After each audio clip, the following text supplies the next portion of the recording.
पिलातुस के सामने। मुकद्दस लूका की अंजील 23 बाब 1 ता 7 आयत तक।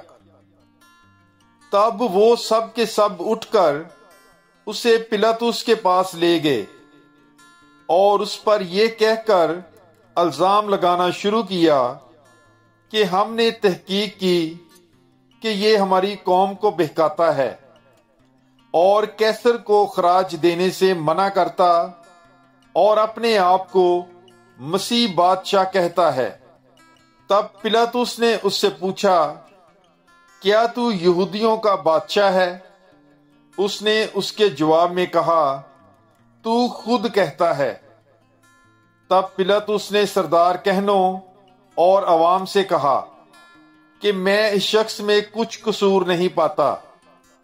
मगर उन्होंने और भी जोर देकर कहा कि ये तमाम यहूदिया में बल्कि जलील से लेकर यहां तक रैयत को सिखा सिखा कर उबारता है।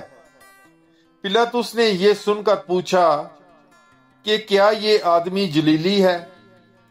जब उसे मालूम हुआ कि हेरोदिस की अमलदारी का है तो उसे हेरोदिस के पास भेजा, क्योंकि वो भी उन दिनों यरूशलेम में था।